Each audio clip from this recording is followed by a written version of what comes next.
Welcome, everyone, to Mythstorie, a podcast about myths and history. I am one of your hosts, Bryant, with permanent guest Cammy. Welcome back. Thank you. How have you been? I've been great. How have you been? I have been excellent. We are following this episode up with an amazing one that we will surely experience soon, when the time this happened. Anyway, yeah, if you haven't heard, our last episode, we interviewed author Zenobia Neal. Her book, Ariadne Unraveled, just came out. It's a really cool book, and we were like blown away that we got to do this with a person who actually writes books based on mythology and makes money. It's wild. It's really crazy. We're on the moon right now. So to bring us back down to reality, we're going to do a normal show. That means we've got a topic. We're going to be talking about the wonderful goatee-headed being, a deity entity, Baphomet. That's a fun word, right? It is a fun word. So this will be an interesting one. There's some. I think everyone's very familiar with this, but Cammy's got a really fun story, and it's nice. She went even older than what I expected. Just from my research. And that's what I'll follow up with after your story, Cammy. I'm going to talk about sort of the origin of Baphomet when it cracked from its little shell into the world and said, hello, I'm a terrible symbol, I guess. So I'll note the Baphomet is the symbol, or one of the symbols for the Church of Satan. We're not going to really be touching upon that in particular. Just want to throw it out there. And if anyone's like Googling it, because the name Baphomet will be in the title. So, yeah, there wasn't too much there. That's just a kind of an evolution of it, which I will be talking about is the evolution of the symbol. So, Cammy, hit us with that story. Absolutely. So I used perseus.tufts.edu, Herodotus Histories. I've been using Herodotus a lot recently. In the country of Egypt, the people of Thebes have set up temples to Zeus. They will not sacrifice goats to the gods in the region of Mendes, where these temples lie, because they know an old story of the hero Hercules and his father, the all-knowing Zeus. It is said that Hercules had never been able to set his eyes upon his father, for he could not fully see the presence of the divines. He was half mortal, after all. So Zeus, wanting to please his child, slaughtered a goat and put its head over his own, then used the skin to dress himself. He came to his boy in the region of Thebes and showed himself. Hercules, now able to see his father, embraced him and wept. From this story, the reverence of goats was born, and the temples regarded them as holy creatures. Only one time per year at the festival of Zeus, a single goat is sacrificed. The priests flay the animal and display the head on the statue of Zeus. Then they drape the skin over his shoulders so that Hercules may see his father. And they transport the statue of Hercules to the temple of Zeus and have the two immortals face each other, mimicking the meeting that happened so long ago. The goat is then mourned by the worshippers and is buried in a coffin. Well, goats very important for sacrifice. If you remember Thor, his chariot was carried by a pair of goats. So I like Cammy. You took this back. So when I started my research, it really the word Baphomet really starts in the 11th century. But as you kind of pointed out, in the story, there's some connections that go a little farther. And animals have always sort of been revered in many different ways in different cultures. So there's definitely, while I'll explain in a minute how Baphomet really, the name is born in the 11th century, according to primary sources. The idea of this being important, whether it is a deity or just important mythologically, does go very far back. And it was kind of accredited to, so Herodotus did write, he was explaining this sort of thing, but Eliphas Levi Zahed, born Alphonse Louis Constant, was a French esoteric poet and author of more than 20 books about magic, Kabbalah, alchemical studies, and occultism. One of the most influential occultists of the 19th century. Thank you, Wikipedia. So yeah, this guy actually made that collection, calling the image, the one that we're very familiar with, the goat of Mendes, the Mendes being the people of in Egypt, and Mendes being the Greek name for Jedet, the being, the entity. So this goat was depicted, who was depicted with a goat's face, legs, and Herodotus notes that male goats were revered and held in high reverence by the Mendesians. So it looks like he's trying to, or Levy here is trying to sort of make a connection between sort of the reverence of goats, and this is what happens in the 14th century, during the First Crusade, is when this really becomes a big deal. If you're a crusader in the First Crusade at this time, things aren't going to go so well for you, unfortunately. So the Knights Templar was one of the groups that had joined in on this crusade, and in the crusades kind of went however they went, are in many different ways, but in some situations they actually kind of got too much power, too much influence. You have a organization of well-armed, well-trained people coming together at some points, and so King Phillip the Fourth of France, this is in 1307. He had this whole thing to basically take him down, and he arrested them, tortured into confessions. And one of the big things that comes up in these confessions, these would be signed documents. They would torture the knights into signing them.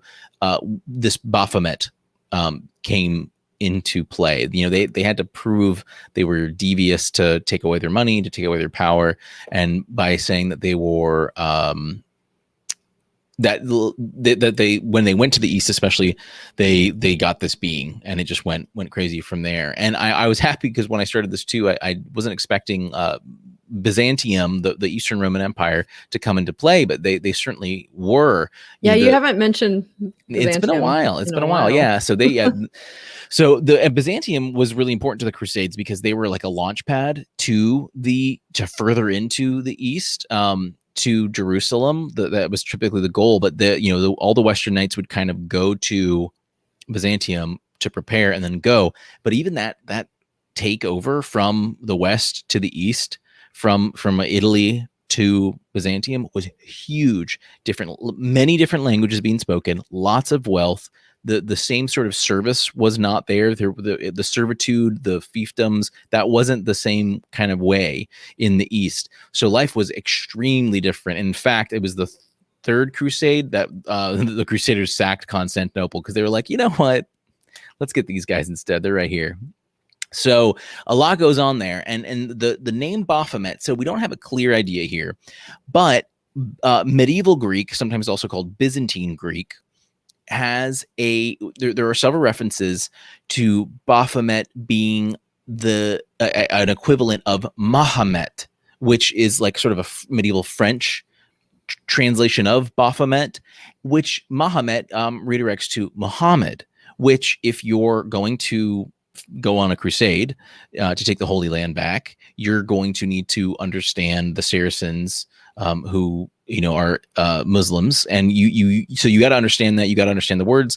A lot of the Byzantine world spoke Arabic because they've been fighting the Arabs and working with them and trading since 700 since 600 700 AD. So hundreds and hundreds of years into this, the Byzantine Greeks had to, the Roman Empire at its point, had to work with these and do that. So Mahomet, it kind of seems like it was sort of a translation of that. And it looks like King Philip's, big conspiracy to get the Knights Templar completely eradicated or suppressed at the very least, kind of, they were able to find this sort of connection. Now, but there is a letter from 1098 from a crusader. This was the First Crusade.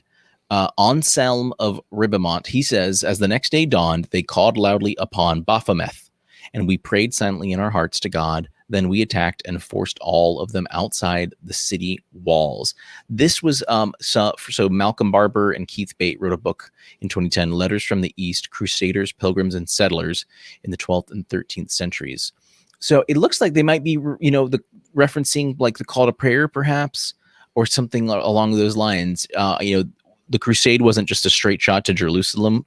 They would usually go to like Acre, lots of other cities, Antioch, and these cities went from Muslim Christian hands, like flip and flop in every couple, like centuries, or 10 years or so even. So there was a lot of it wouldn't have been weird for them to kind of sack a city, but they would kind of leave its inhabitants and sort of see things and learn. So it looks like in the 11th century, the early 11th century, they would have been exposed to this, and this letter sort of does that. And again, if you're writing in Latin, you'd have some Greek speaking, and the Greeks, they were at this point, the Byzantines were pretty like, unlike the Western counterparts, they still had pretty good scholarly works going on. So they would have been were multilingual.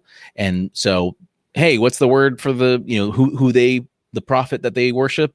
And that's where the Baphomet kind of comes up and gets translated. So again, we don't know for sure if this is the case, but it kind of doesn't matter, because it's what the King Philip went with and rolled with, and by the 14th century, it had consequences, whether 1,000%. Yeah, what this is the way that it went, and then from there, I mean, this symbol, there's the downward facing pentagram, there's like the goat with the arm and the leg, and it's the man and the woman. There's a lot of, like, it went through like a medieval sort of, everything medieval kind of got in it. And really, like, tarot is really where I see for the devil. That's the symbol for it as well. And that's and where the Rider-Waite tarot deck, I know, it has that as the symbol for the devil. Yeah. So that really kind of came up, and that's, Wikipedia has this section on the witch's Sabbath, and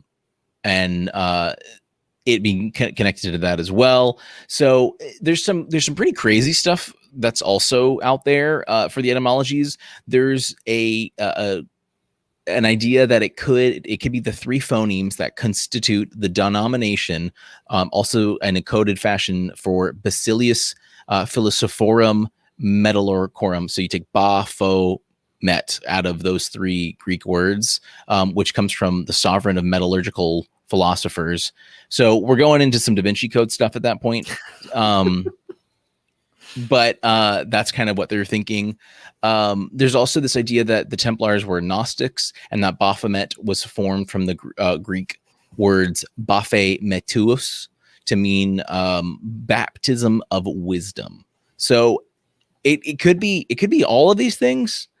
It could be not. It could be none of them. In truth, again, King Philip, he rolled with it for this purpose, and in the next couple hundred years, connecting to the tarot card for the devil, I think that cemented this idea that it was specifically that, and that's how we really know it and appreciate it today. So it's King Philip's the one who really stuck that in there. There's a lot of conspiracies that kind of go around it. I actually kind of like the Baphometos, baptism of wisdom. It really does look like it. It's literally like Baphomet, but with OUS at the end and just separating two words. So it's weird. I'll note. Lars Brownworth is where I get a lot of my favorite history books from, and he wrote a book not just on Byzantium, the Eastern Roman Empire, called Lost to the West, but he also wrote a book on the Crusades. I listened to it about a year ago. I meant to listen to it again. I need to just buy the damn books, but he's talked. One thing that is really clear is the culture clashing between East and West, just between the Orthodox Greek Byzantine world and the Roman Latin West. And so I can totally see this was just like an insane culture shock that eventually would blossom into the Renaissance, but there was a lot of growing pains for about 300 years before that could happen, or about 400 years before that could happen, unfortunately. And I just feel like that this is a kind of a one of those growing pains from that, like a relic of the time. Yeah, just these sort of connections, and I can only imagine that some of the certainly some of the knights would have been doing things that weren't good, and then like it just kind of besmirches all of them, and you're just kind of screwed. But yeah, I mean, the king, he totally went into it and took him down. Some other connections that have been made too. Anton LaVey, who wrote the Satanic Bible, he makes a connection to Pan, saying that Christianity, the cloven hooves of Pan. We have the same sort of human characteristics on with goats, hooves. You see where I'm going with this. And Yeah, I mean, we so just did an episode on satyrs, so right, exactly. And so there's some connections there. Again, I just don't think that Baphomet is there's not a direct line there, but it helps the idea of this grow for sure, certainly. So one fun thing that Baphomet's been featured in a lot of things. I think I first heard the name in the Persona franchise. yes, yep. He's in that, and that features tarot, and that features a lot of mythologies, but has a big focus on tarot and stuff like that as well. Like the devil is, one of that tarot is featured in it, and I don't know what they might use Baphomet as well on that. But there's also a PC game called Tristania 3D. I'm sure this was from like the PC golden age, and Baphomet is the main antagonist, and the game's storyline is actually that Philip the Fourth is the one who worships Baphomet, not the Knights Templar, but he like does a double tricky wiki and uses it against them and eradicates them from stopping him. So that way they can't gain power. So I was like, oh, that's cool. Look Is at it a y'all. point and click adventure? I don't know. It sounds like it would be a really good one. Right. Yeah. No, it really does seem like it's Tristania 3D. Hold on. I'm gonna have to look up real fast because that could be like a really good one. Or it seemed like it was well done. Tristania 3D. Oh my gosh. Yeah. It looks absolutely glorious. Like Doom style kind of graphics almost. Yeah, I'll have to look up some more of that. There doesn't seem like there's too much on it.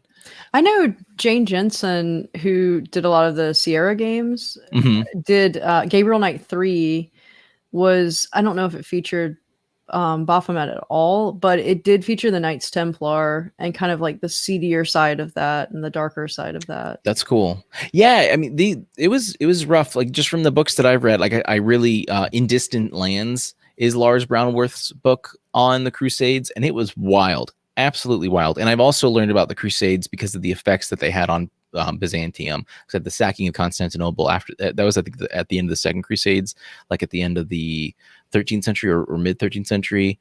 It was, I mean, the Crusades were like extremely detrimental to Crusader states. Like there was so much of that. It was, they weren't just like Christians going to Jerusalem and lots of bloodshed. It was so much more. I mean, it was Christian on Christian, and a lot happened. And so it doesn't surprise me that a huge conspiracy and the figure of Baphomet being born as a separate entity out of what could be just a mistranslation or a mispronunciation.